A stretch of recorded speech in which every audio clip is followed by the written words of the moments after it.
Começar falando sobre o presidente BAP, porque o BAP perdeu a paciência com o Vasco e com a situação da equipe Cruz Maltino. O que acontece é o seguinte, o Vasco está em recuperação judicial, ou seja, fez um acordo lá com os credores para poder ir pagando lá em determinado tempo, e enfim, fez um acordo lá para poder quitar as dívidas via recuperação judicial.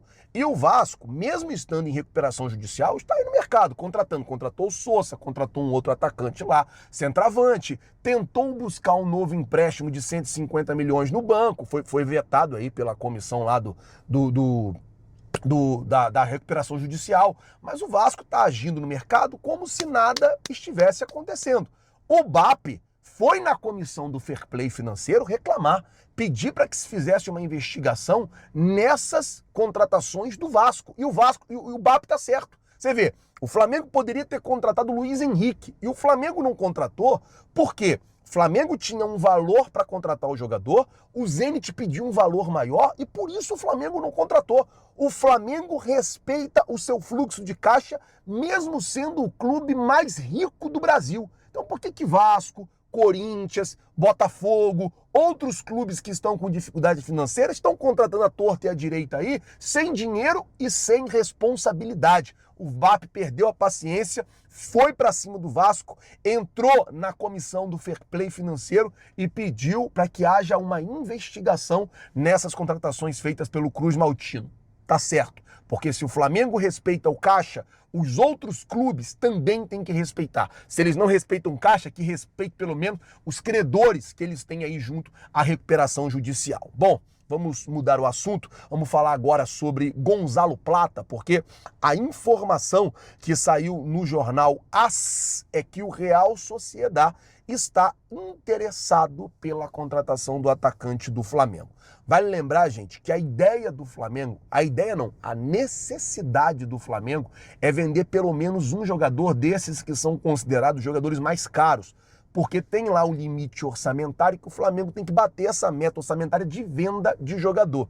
E caso o Real Sociedad chegue realmente com uma proposta, o Flamengo não vai hesitar em vender o Gonzalo Plata ou algum outro jogador que tenha mais de uma peça na posição. O Plata joga de ponta direita, tem o Carrascal que joga por ali, tem o Paquetá que joga por ali, tem o Luiz Araújo também que joga por ali, então o Flamengo não teria tantos problemas caso o Plata ou o Carrascal ou o Luiz Araújo saísse nessa janela de transferência. O que o Flamengo precisa é concluir a venda. O que o Flamengo precisa é terminar essa venda até para poder bater a meta orçamentária que foi aí lá no início do ano estabelecida pelo setor de finanças do Flamengo e ainda está faltando algo na casa ali de 170 milhões de reais, então o Flamengo vai precisar vender jogador. Já vou falar mais sobre essa questão de janela, porque o Flamengo mudou a rota e tomou uma decisão na reunião que foi feita essa semana. Vamos falar agora uma das duas excelentes notícias, porque é o Bruno Henrique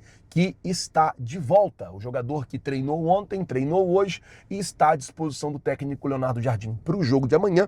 E por que é uma excelente notícia? Nós já conhecemos o Bruno Henrique há muito tempo e sabemos de duas coisas. Primeiro, a qualidade do jogador e o quanto o Bruno Henrique cresce em jogo grande. O quanto o Bruno Henrique melhora em jogo grande. O quanto o Bruno Henrique ele se fortalece, essa é a palavra, em jogo grande. Então, a gente ter o Bruno Henrique à disposição nesse jogo de amanhã é um reforço muito bom. A gente ter ele bem, recuperado, ainda que talvez não esteja 100%, ainda esteja doendo ali uma coisa ou outra, toma uma injeção, passa um gelol e vai. A gente ter ele nessa situação, para o Flamengo, é muito bom. Para o Flamengo, é muito importante. Então, a informação é que o Bruno Henrique está bem, treinou ontem, treinou hoje e deve aparecer na lista dos relacionados. Uma outra excelente notícia é que após uma reunião, um consenso interno, tanto diretoria como jogadores, como comissão técnica, cada um reconheceu o seu erro, cada um reconheceu onde estava errando. E a diretoria, principalmente, mudou o curso para o ano. Primeira coisa que a diretoria fez, a questão de novos reforços. Não vai para o mercado desarvorado mais. Era isso aí até antes das oitavas, mas agora não vai para o mercado desarvorado de qualquer jeito para tentar fazer contratação. Não Vai. A diretoria vai para o mercado com cuidado. A diretoria vai para o mercado com cautela. Vai para o mercado para contratar peças que julgam ser importantes para melhorar uma coisa ou outra no elenco. Esse é o primeiro ponto. Segundo ponto, e um ponto importante que precisa ser falado, a questão do trato ali do técnico Leonardo Jardim com os próprios jogadores. Algumas arestas, alguns reconhecimentos foram feitos nessas reuniões e foram aparados. A ideia é o seguinte, meus amigos, Flamengo é mais importante que tudo. Então vamos fechar aqui, vamos se reunir aqui e vamos em busca do objetivo. Qual é o objetivo? Chegar no final do ano e levantar uma taça. Chegar no final do ano e ter pelo menos um troféu. E o Flamengo caminha aí para ter 2, porque se ganha amanhã do Cruzeiro, vai pegar aí o Independente Del Valle ou o Tolima na próxima fase da Libertadores e continua vivo pra caramba aí no Campeonato Brasileiro. Então, o Flamengo caminha a passos largos para 2 títulos, então é importante nesse momento. O elenco está fechado, tá todo mundo fechado. E aí é isso, às vezes é pegar sua vaidade, deixar um pouquinho de lado, reconhecer o seu erro e ir para cima. E fazer o que tem que ser feito por um bem maior. Flamengo. Flamengo é o mais importante disso tudo. O mais importante é o Flamengo. Se o Flamengo estiver bem, se o Flamengo estiver ganhando, nós, como rubro-negro, sempre estaremos felizes. Tá certo? O Flamengo encara o Cruzeiro amanhã. Esse é o jogo de volta das oitavas de final da Libertadores. E tem novidades para esse duelo. Vamos ver. Será um jogo outra vez forte, um jogo em que as duas equipas vão procurar a qualificação. Nós em casa, com a ajuda dos nossos adeptos, com certeza queremos fazer uma boa exibição e também concluir no resultado positivo que permita a nossa ida para os quartos de final. Pode ser uma coincidência ou não, mas foi um encaixe aconteceu quando ele encontra um modelo para o Ayrton Lucas jogar. Pode ser, pode ser. E não é uma talvez coincidência. poderia ser uma ribanceira, acabou virando uma solução, né? Um problema, o que era a diferença de prateleira, que a gente não vai dizer que não é, Sim. E acabou sendo a solução do Flamengo. Acho que na lateral esquerda hoje, inclusive, já entrando nesse assunto aí, Cadê? eu acho que o Ayrton Lucas tem que ser titular. Não sei se o Alexandre vai ficar à disposição para o jogo dessa quarta-feira, mas mesmo que fique à disposição, não tem jeito, futebol é meritocracia. Mesmo ele à disposição, você aqui, nesse confronto aqui, você escolhe hoje o Ayrton Lucas. Hoje o Ayrton Lucas. E eu vou explicar por que eu escolheria o Ayrton Lucas hoje. Todo mundo sabe aqui o quanto eu já critiquei o Ayrton Lucas com a camisa do Flamengo. Faz muito tempo que ele não desempenha muito bem. Nos últimos 3 jogos, o Ayrton Lucas foi muito bem em campo. Nos últimos 3 jogos, como a gente mencionou, o Flamengo foi muito bem. Isso é coincidência? Não. Acho, inclusive, que contra o Cruzeiro, na quarta-feira passada, o Ayrton Lucas fez uma grande partida. Foi um jogador extremamente importante, anulando praticamente o lado direito do Cruzeiro, que é um lado muito forte. O Alexandre fazia uma grande temporada antes da lesão? Não. O Alexandre vai voltar bem dessa lesão? A gente não sabe. Então, futebol é momento. Se o momento do Ayrton Lucas é bom, se ele está com a confiança nas alturas, por que eu vou tirar esse jogador? Não faz o menor sentido. Então, eu manteria o Ayrton Lucas nesses próximos jogos, mesmo com o Alexandre à disposição. Eu acho que o Alexandre, tecnicamente falando, está muito acima do Ayrton Lucas, mas futebol é momento. E uma partida importante como essa, acho que seria uma injustiça tirar o Ayrton Lucas. Já volto para saber entre Pedro e Bruno Henrique com você. Aqui, nesse aqui, você também. Entre Alexandre e Ayrton Lucas, ô Caio, você escolhe o Ayrton Lucas hoje? Também escolheria o Ayrton Lucas para aproveitar o momento, inclusive. Quando o jogador começa a recuperar a sua confiança e começar a apontar para cima, né, para esses momentos de melhor desempenho com a camisa do Flamengo, eu acho um erro tirar ele nessa ocasião, principalmente no jogo decisivo. Contra o Cruzeiro mesmo, no jogo de ida, ele já participou de gol também. Então tem que dar moral para ele, dar continuidade ao trabalho, porque ele tem evoluído.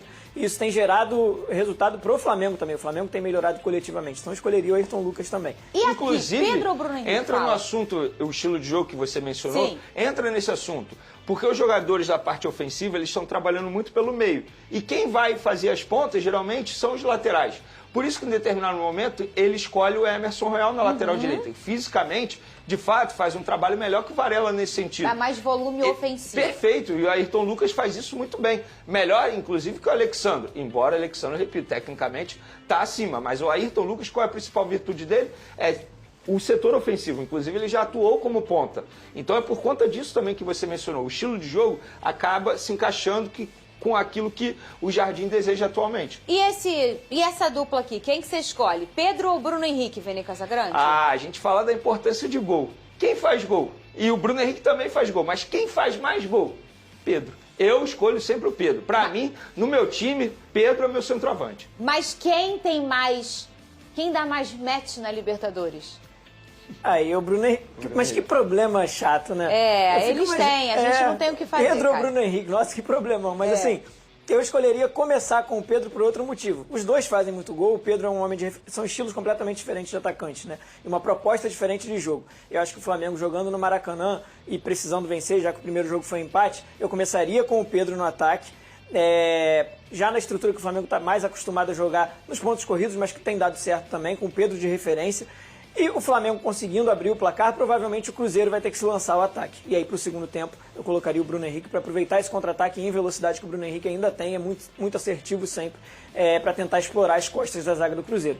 No início do jogo, acho difícil que o Cruzeiro se exponha tanto, e aí é melhor ter esse homem de referência como o Pedro na área para bagunçar esse sistema defensivo do Cruzeiro de alguma forma. Pedro ou Spinelli? Brincadeira. Olha aqui, Vene, tem novidade na renovação do Pulgar? Tá rolando algum bastidor aí sobre a permanência dele? Vamos lá. O assunto é o seguinte, eu vou resumir aqui de uma maneira bem sucinta. O Flamengo fez uma proposta de renovação para ele. O Pulgar, na verdade, o representante Pulgar fez uma contraproposta. O Flamengo ainda não respondeu e entende que não precisa ter pressa para resolver esse tipo de situação. Se o Pulgar quiser aceitar alguma proposta de algum outro clube, o Flamengo só vai exigir o pagamento da multa rescisória de 4 milhões de dólares e de maneira à vista. O Flamengo não vai fazer loucuras financeiras para fazer uma proposta financeira para tentar ser igual ao que um clube árabe pode oferecer. Se o Pulgar quiser aceitar essa proposta árabe, o Flamengo entende o seguinte, não vai entrar em leilão, porque se botar um salário muito maior para o Pulgar, o que vai acontecer? Os outros jogadores vão pedir. É basicamente o que me explicaram lá no Flamengo quando o Michael foi contratado,